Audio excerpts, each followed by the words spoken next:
Na-update ko kayo dito sa mango plantation ni Pastor. Tignan nyo tong puno na to. Ito, punong-puno na ng bulaklak. Nag-boom na ang bulaklak niya, pero hindi pa ganun kalaki ang bulaklak.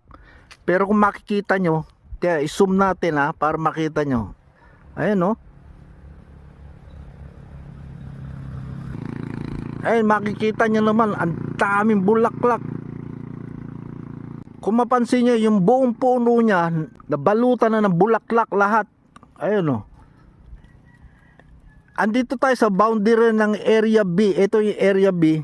Ayan, ito kalsada to. Ito yung area C. Ito papunta to doon sa taas, papunta sa bundok yan, doon sa Libuton Cave.